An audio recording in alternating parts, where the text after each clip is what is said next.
paz de Jesus Cristo, meus irmãos. Espero que estejam todos bem, em nome de Jesus. Mais uma vez passando ainda por esse momento de pandemia.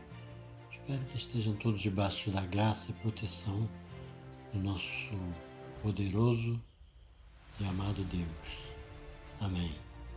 Bem, hoje nessa aula, nessa oportunidade, falaremos sobre a graça divina, incomparável, inimaginável, por cada um de nós, mas que nos foi dada, que nos é dada todos os dias.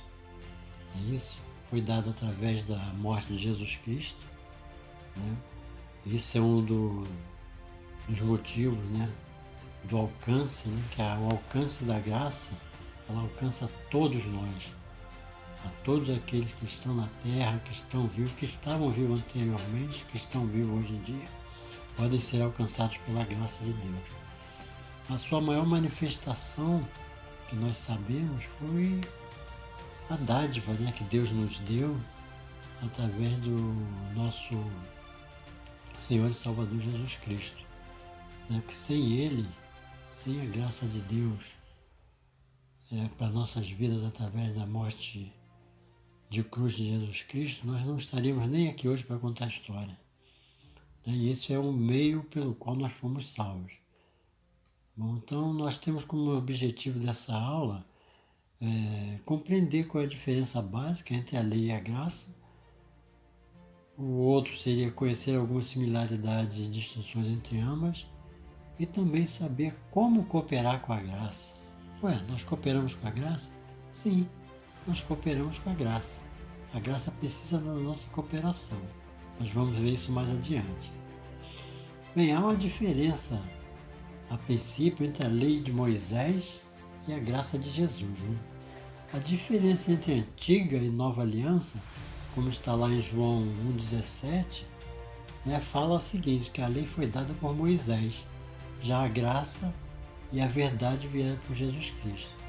Então, como nós conhecemos, a lei foi dada a Moisés lá no Antigo Testamento, quando Moisés recebeu a lei lá no Monte Sinai. Ele foi, subiu ao monte, o Senhor mandou os 10 mandamentos a princípio para ele, para ser passado para nós. E já nos dias atuais, que nós vivemos uma época pela lei e agora vivemos no tempo da graça. Mas a graça através de quem? A graça através de nosso Senhor e Salvador Jesus Cristo. Como está lá em João 1,17. Há uma necessidade de obediência também. Porque a lei de Moisés, a lei de Moisés versus a graça, a diferença entre a antiga e a nova aliança, a necessidade de obediência, tem que haver necessidade de obediência, e algumas consequências dessa desobediência. Bem, em Levítico 19:37, o Senhor Deus, através dos Levíticos, ele diz que pelo que guardareis todos os meus estatutos e todos os meus juízos e os cumprirei. Eu sou o Senhor. Então, Deus já no Antigo Testamento, na época da lei, ele nos ordena a cumprir todos os seus mandamentos, seus estatutos, e os seus juízos também. Já no Novo Testamento, na época da graça, no tempo da graça, em Mateus 28:19, diz assim, portanto, ide e ensinai. Isso, batizando-os em nome do Pai, do Filho e do Espírito Santo. E no versículo 20, Mateus 28:19-20, fala, ensinando-os a guardar todas as coisas que eu vos tenho mandado. Então, há necessidade de obediência para nós recebermos a graça. Ao contrário disso, nós não somos agraciados. E a consequência, quais são as consequências da desobediência? Deuteronômio 11:26-28, diz assim a palavra de Deus, eis que hoje eu ponho diante de vós a bênção e a maldição. Qual que você escolhe, a bênção ou a maldição? Você tem que escolher. Você tem livre-arbítrio, você é uma pessoa livre, para escolher, você não é obrigado a servir a Jesus, então, mas você tem que ter ciência, consciência de que há consequências em relação à desobediência. Aí Deus fala lá no Antigo Testamento: eis que hoje eu ponho diante de vós a bênção e a maldição. Qual você escolhe? Isso está lá em Deuteronômio 11, 26 e 28. Tá bom? Então essa é basicamente a diferença entre a lei de Moisés e a graça de Jesus. Tá bom? Quais são as distinções? As distinções estão baseadas na incapacidade de obedecer. A lei prova que o homem não tem capacidade de obediência. Quando você pega lá Romanos 3,10, a palavra diz: não há um justo sequer. Né? E Paulo Romanos ele fala assim: como está escrito, não há um justo sequer. Essa referência é Salmo 14, versículos 1 e 3 e Salmo 53, versículo 1. Que não há um justo sequer. Essa é a incapacidade de obedecer. Já vem de nascença, é inato. A origem dessa incapacidade é que nós somos filhos da ira por natureza. Em Efésios, quando você pega lá Efésios 2, nos versículos 2 e 3, a palavra de Deus diz assim: em que, noutro tempo, andaste segundo o curso deste mundo, segundo o príncipe das potestades do ar, do espírito que agora opera nos filhos da desobediência, e o 3, entre os quais todos nós também antes andávamos nos desejos da nossa carne, fazendo a vontade da carne e dos pensamentos, e éramos, por natureza, filhos da ira, como os outros também. Então, antes da salvação, nós éramos ímpios, nós estávamos sob condenação, éramos pecadores, estávamos mortos, estávamos sem Deus. Né? Aí algumas características de quem não é salvo. Né? Essas são algumas características, mas temos outras. Né? Estar morto em seus delitos e pecados. Né? Nós estávamos mortos nos nossos delitos e pecados. Andávamos segundo o curso deste mundo, andávamos segundo o príncipe deste mundo, andávamos nos desejos da carne e ainda andávamos nos desejos dos pensamentos. Por isso nós éramos filhos da ira. Amém? Nós também, essa incapacidade de obedecer, por que nós temos essa incapacidade de obedecer? Por causa das paixões pecaminosas realçadas em nós, né? Quando você pega lá Romanos 7,5, você aprende sobre isso, sobre as paixões pecaminosas realçadas em nós. E também, nós pegamos lá Romanos 7, do 7 a 23, fala que a lei revela a força do pecado. Né? Quando nós éramos pecadores no mundo, né, nós éramos regidos pela lei. A lei só fala, o que a lei faz? A lei ela realça o nosso pecado. A lei fala: ó, não matarás, não adulterarás, não roubarás, não darás falsos testemunhos. Então, se você fizer isso, a lei já está apontando para você. Né? Que você, ela está realçando o seu pecado. Por quê? Porque a partir do momento que você conheceu a lei, né, você passou a ser pecador, né, realçado. Porque antes não. Antes você estava morto para a lei, né, então não fazia diferença você pecar ou não, mas a partir do momento que você passou a conhecer a lei, ela passou a realçar os seus pecados, tá bom? Os seus, os nossos, de todos nós, de todo ser humano, tá bom? Aí tem a capacidade de obedecer, que é um grande contraste em relação à incapacidade de obedecer, né? A capacidade de obedecer vem através de quê? Através do novo nascimento e a mudança de natureza, como está lá em 2 Pedro 1,4. Nós nos tornamos novas criaturas e passamos a entender, né, através do Espírito Santo de Deus, através da palavra, o que é ser uma nova criatura, né? O que nós temos que fazer. Então, nós começamos a adquirir a capacidade de obedecer. Né? Passamos a ser chamados filhos da obediência. 1 Pedro 1, 14 e 16. né? Então, a partir do novo nascimento, houve uma mudança da nossa natureza e nós passamos a ser chamados filhos da obediência. Também. E também nós ganhamos força para obedecer.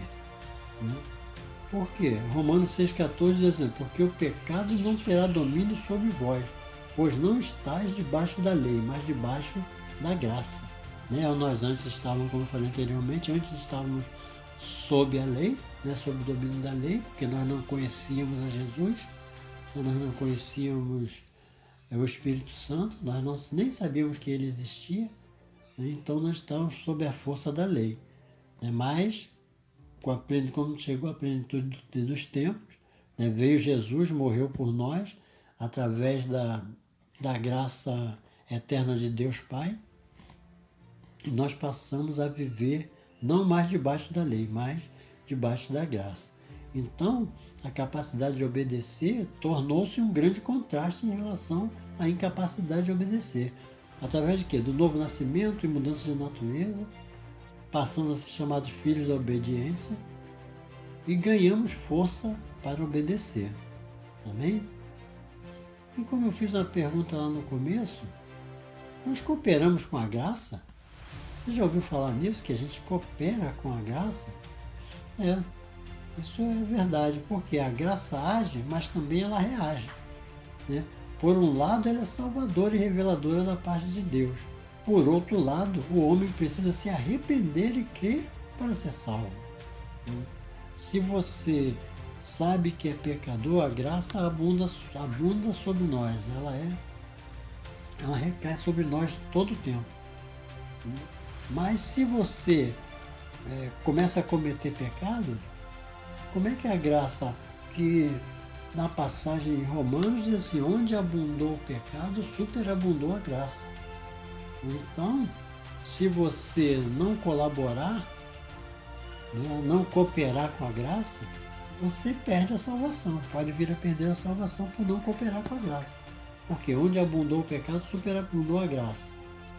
Mas se você sair vamos dizer assim, no palavreado mais simples, né? Se você sair da linha, né? Parar de seguir os mandamentos, parar de seguir a palavra de Deus, você pode perder a graça, tá bom? Então, por um lado, ela é salvadora e reveladora da parte de Deus, né? Você pode encontrar isso lá em Tito 2, do 11 ao 13, e por outro lado, o homem precisa se arrepender e crer para ser salvo, como está lá em Marcos 1,15. Amém? A manifestação da graça de Deus, ela se dá como a gente conhece a graça de Deus. Né? A graça comum, né, que todos nós recebemos, todos nós sabemos, né? É a graça comum de, por exemplo, o sol nasce todos os dias, né? Nós acordamos e respiramos, né? Nós sabemos que pode vir a chuva, que nós temos o vento, né? Todas essas coisas, nós temos frutas no campo, alimento nos campos, né? Nós temos alimentos, né? O Senhor nos agracia com essas coisas, que isso é a graça comum, né? Mas também há a graça salvadora, né? Que só é através de Jesus Cristo, né? Não tem outro jeito. Isso está lá em Gálatas 2, do versículo 8 ao 10. Tem a graça também santificadora, né? Que é através da graça que nós somos santificados, Romanos 8, 29. E a graça superabundante, aqui, como eu falei, de Romanos 5, 18, onde abundou o pecado, superabundou a graça de Deus. Aí nós fomos fazer uma comparação de fé e graça. Fé é o meio pelo qual os pecadores podem experimentar e desfrutar de todas as bênçãos da salvação. Já a graça é uma dádiva inexplicável de Deus. Ninguém consegue explicar como o Senhor é maravilhoso, como Ele é gracioso para conosco, né? Porque nós não merecíamos, né? Se você, às vezes, você pega algumas literaturas, você aprende que a graça é um favor imerecido, né? Nós não merecíamos, mas o Senhor nos deu a sua graça, nos dá a sua graça até hoje. Então, a fé é o meio pelo qual os pecadores podem experimentar e desfrutar de todas as bênçãos da salvação. Mas a graça é uma dádiva inexplicável de Deus. Bem, nós temos também detalhes interessantes em relação à santificação na interação com a graça divina. Nós já pararam para pensar nisso? Santificação na interação com a graça divina? Hebreus 12, 14, 15, depois o 28, a palavra de Deus diz assim, segui a paz com todos e a santificação, sem a qual ninguém verá o Senhor, atentando diligentemente para que ninguém seja faltoso, separando-se da graça de Deus. Por isso, recebendo nós um reino inabalável, retenhamos a graça pela qual servamos a Deus de modo agradável, com reverência e santo temor. Então a santificação na interação com a graça, ela acontece dessa forma. Tem que seguir a paz com todos e a santificação, senão ninguém verá o Senhor. Tá bom? Então vamos em frente. Bem, concluindo essa nossa aula, né, porque não pode ser muito longa mesmo, até para não estressar, né, alguns irmãos que não têm muito tempo para ouvir, para assistir o vídeo e tal, para ouvir, pegar esse podcast, nós concluímos da seguinte forma, que nesta lição nós aprendemos que a graça de Deus é um presente maravilhoso que recebemos dele e que, se não tivermos cuidados, podemos comprometê-la. Não a merecemos, mas a temos porque ele nos ama, né? Ele nos amou primeiro, pois somos salvos pela graça por meio da fé. Isso não vem de nós, é dom de Deus, como está lá em Efésios 2, versículo 8 e 9. Pela graça sois salvos por meio da fé, e isso não vem de vós, é dom de Deus. Amém?